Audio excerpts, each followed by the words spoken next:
Aujourd'hui, nous allons aborder la mythologie grecque au travers de l'histoire de la déesse Athéna. Tous les jours, je vous propose sur ma chaîne un questionnaire et Athéna s'est révélée être votre divinité féminine préférée. Il n'est pas étonnant qu'elle remporte la victoire. Athéna est parmi les 12 dieux de l'Olympe, l'une des divinités les plus importantes de la mythologie grecque. Sans compter que sa popularité n'a fait que croître avec les millénaires, devenant l'archétype, le symbole de la liberté, de l'émancipation. Cette vidéo sera divisée en 4 parties. Les origines de la déesse Athéna, sa représentation physique et morale, le bref résumé des moments marquants de sa vie, et pour finir, les pouvoirs dont elle disposait.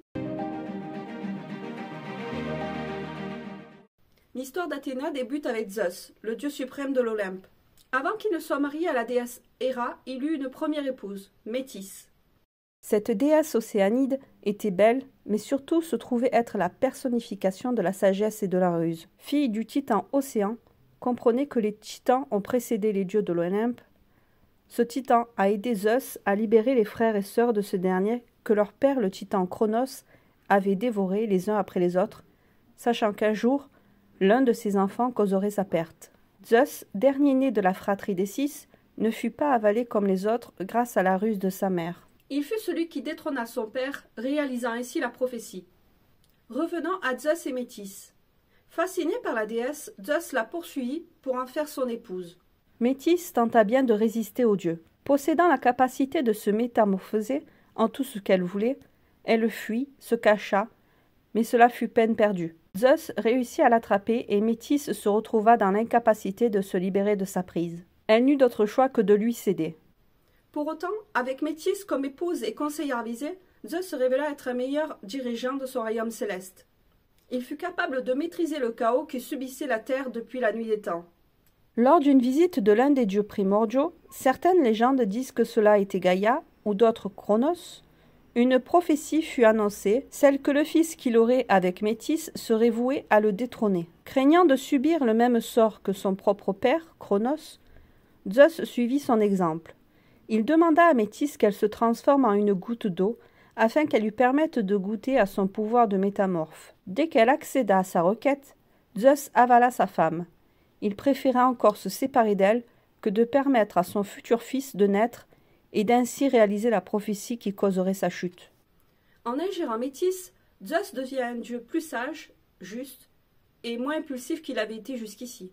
Ce qu'il ignorait, c'était que son épouse était déjà enceinte. Les mois passèrent et Zeus commença à avoir des migraines de plus en plus fortes. Son état devint si grave que ses cris de douleur furent entendus à travers le monde entier. N'en pouvant plus, Zeus demanda à son fils Héphaïstos de lui fendre le crâne pour en extraire le mal. Dieu du feu et de la forge, Héphaïstos frappa de sa hache la tête du dieu suprême. Une lumière se dégagea de la profonde plaie, puis une divinité jaillit de la tête du dieu Zeus. Ce fut ainsi qu'Athéna vint au monde, en lançant un perçant cri de guerre. La déesse se révéla être sous sa forme adulte, et plus que cela, elle portait armure et était armée d'une lance, d'un bouclier, prête pour le combat. Zeus éprouva un profond soulagement en constatant que celle qui venait de naître se trouvait être non un fils, mais une fille. Athéna se révéla vite aussi sage que sa mère.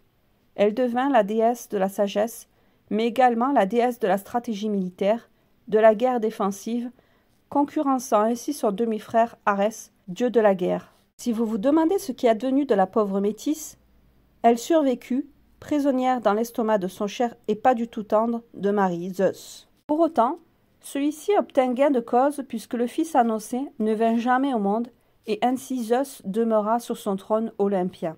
Quant à Athéna, le temps prouva sa capacité à égaler le dieu suprême, son père. C'est sans doute la raison pour laquelle elle fut très vite sa favorite parmi tous ses enfants, et il en a eu beaucoup.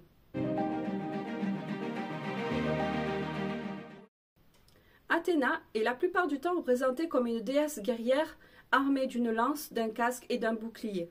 Comme tous les dieux olympiens, son physique est idéalisé. Ce qui frappe chez Athéna est son regard. Elle est reconnue comme étant la déesse Athéna Glaucobis, qui signifie la déesse aux yeux brillants. Ce qui est intéressant, c'est que le mot chouette a la même racine que brillant. Cet oiseau qui a la capacité de voir pendant la nuit est le symbole principal d'Athéna. Il met en lumière sa capacité de voir ce que les autres ne voient pas. Voici les autres symboles qui la caractérisent. Athéna a utilisé l'olivier pour son offrande à la cité, qui porte son nom depuis.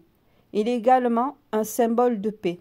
Les Grecs associaient les serpents à la mort et à la destruction. C'est la tête de Méduse aux cheveux de serpent qui est fixée sur son bouclier. De ce fait, le symbole des serpents sert à renforcer le pouvoir de victoire d'Athéna par la mort et la destruction de l'ennemi. Elle est aussi représentée tenant dans la paume de sa main la déesse de la victoire, Niké. Nous l'avons vu, cette déesse symbolise la liberté et l'émancipation. Notre Marianne nationale ainsi que la Statue de la Liberté sont inspirées d'Athéna. Athéna représente aussi et surtout l'idéal de la société grecque, à savoir la morale et la vertu de la civilisation. Nous avons les 4 vertus cardinales que sont la prudence, la tempérance, la force d'âme et la justice. Pour toutes ces attributions, elle se trouve être la déesse des philosophes, des orateurs et des politiciens. Athéna est une déesse vierge. Elle ne participe donc pas au jeu de séduction de la cour divine. Elle rejettera tous les prétendants qui tenteront de la séduire. Athéna est l'incarnation de la sagesse mais également de la guerre. Elle possède des attributs guerriers. L'Antiquité était faite de conflits, de guerres. Si Arès, le dieu de la guerre, représentait, lui, la barbarie, la violence pure, Athéna incarnait la stratégie guerrière, la guerre juste, la guerre qui doit être remportée pour apporter la paix et préserver ainsi la civilisation. Après que Prométhée ait conçu les hommes avec de l'argile, ce fut Athéna qui leur insuffla l'esprit. Elle leur enseigna les techniques agricoles ainsi que du filage pour leur permettre de se nourrir ainsi que de se vêtir. L'un des moments les plus marquants de sa vie fut son conflit avec le dieu Poséidon pour le contrôle de toute la région grecque.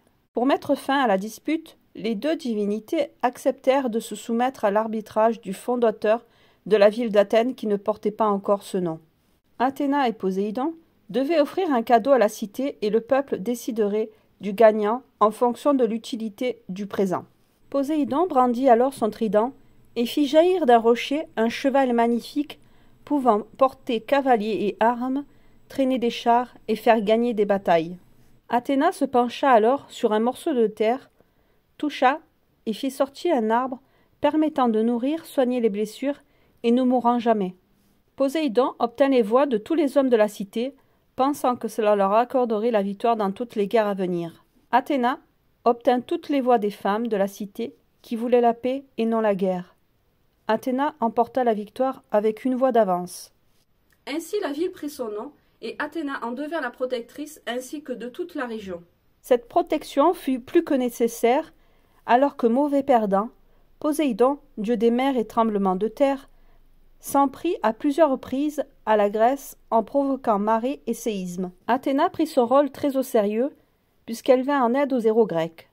Elle assista Persée dans son combat contre Méduse. L'aide qu'elle lui apporta condamna une nouvelle fois Méduse. Leur histoire remonte plus loin encore. Méduse était une jeune et très belle prêtresse du temple sacré d'Athéna. Poséidon l'aperçut et la viola dans le temple sous les yeux de la statue d'Athéna. Pour la punir, alors que clairement elle était innocente, ce fut Athéna qui la transforma en Méduse. Une partie de son corps devint celui d'un énorme serpent, et ses cheveux devinrent également des serpents, capables de pétrifier les hommes d'un seul regard. Elle assista Persée dans son combat contre Méduse. En signe de reconnaissance, Persée, qui fut celui qui décapita la tête de Méduse, offrit celle-ci à Athéna, qui la fixa sur son bouclier. La déesse aida Jason et les Argonautes dans leur quête de la toison d'or. Il avait été promis à Jason qu'il obtiendrait le trône de son royaume s'il retrouvait la toison se trouvant être gardée par des guerriers et un dragon. Notez qu'elle donna les plans du fameux Argos, le navire dans lequel voyagea la troupe. De ce fait, elle devint la déesse des artisans. Lors des 12 travaux d'Hercule, Athéna aida son demi-frère à les accomplir. Elle assista également le héros Ulysse. Ce dernier, étant l'un des grands vainqueurs de la guerre de Troie, subit la colère de Poséidon sur son voyage de retour chez lui en Grèce. S'opposant à son oncle, Athéna apporta son aide à Ulysse pour lui permettre de survivre le voyage et difficultés qu'il rencontra jusqu'à retrouver femme et enfants. Athéna a inventé le métier à tisser et était considérée comme la plus grande tisserande. Un jour cependant, la fille d'un berger nommé Arachéne a affirmé qu'elle était la plus grande tisserande du monde. Cela a mis en colère Athéna, qui a rendu visite à Arachne et l'a défiée à un concours de tissage. Au début du concours, Athéna a tissé une image de la façon dont les dieux punissaient les mortels pour avoir prétendu être leurs égaux. Arachne a ensuite tissé une image de la façon dont les dieux interféraient et jouaient avec la vie des mortels. À la fin du concours, Athéna a vu le tissage d'Arachne et s'est mise en colère. Non seulement le travail était meilleur que celui d'Athéna, mais il rendait les dieux ridicules. Elle a ensuite maudit Arachne et l'a transformée en araignée pour la condamner à passer sa vie à tisser. Ces grands faits d'armes concernent également le royaume céleste. La déesse s'illustra au combat contre Typhon, qui s'était opposé à son père Zeus. Elle sera la seule divinité de l'Olympe à ne pas fuir le combat et à rester aux côtés du dieu suprême. Elle fut celle qui mena l'armée des dieux et demi-dieux dans la grande guerre contre les géants. Athéna combattit à elle seule le géant Pallas, qu'elle finit par vaincre. Elle le dépeça et porta sa peau comme armure. Si ce n'est pas une badass. Comme tous les Olympiens, Athéna est reconnue comme étant une déesse immortelle. Plus que cela, elle possède la jeunesse éternelle. Elle est dotée d'une force surhumaine. En tant que déesse de la guerre, Athéna est une redoutable guerrière et meneuse d'hommes. Elle peut maudire ou bénir les mortels. Son arme la plus redoutable se trouve être l'intelligence. Parmi les dieux grecs, elle est la plus intelligente. Elle a des compétences stratégiques exceptionnelles. Elle devance toujours ses opposants, prévoyant plusieurs coups d'avance. Elle se trouve être dotée d'un pouvoir de persuasion incroyable. Elle a également hérité de la grande sagesse de sa mère. Elle est très inventive comme Artémis. C'est elle qui aurait inventé le bateau, le char, la charrue et le râteau. Elle a également inventé de nombreuses compétences utilisées par les hommes, mais également les femmes dans la Grèce antique, telles que le tissage ou la poterie. Athéna, comme Héra, possède un lien psychique avec les autres divinités. Comme sa mère, elle est métamorphe. Ses visites sur Terre, elle les faisait la plupart du temps sous la forme d'un oiseau. Sa tempérance peut se retourner contre elle. À trop vouloir réfléchir, elle perd du temps. Elle reçut de son père l'égide, une arme merveilleuse, offensive autant que défensive, symbole de la puissance souveraine. Les avis convergent. Soit c'est une sorte de cuirasse ornée d'une peau de chèvre et jetée sur les épaules d'Athéna, soit c'est un bouclier. Que ce soit l'un ou l'autre, cette arme a été forgée par le dieu Héphaïstos, et elle pouvait lancer des éclairs comme le foudre de Zeus. En parlant de bouclier, il est certain qu'elle en avait un, et sur celui-ci était fixée la tête décapitée de Méduse. Vous savez, la créature qui statufie tous ceux qu'elle ose croiser le regard. Eh bien, avec son bouclier, Athéna était dotée du pouvoir de pétrifier ses opposants. Voilà, j'espère que cette vidéo sur Athéna vous a plu. Si c'est le cas, n'hésitez pas à liker et commenter, cela m'encourage à vous en faire bien d'autres. Au plaisir de vous revoir.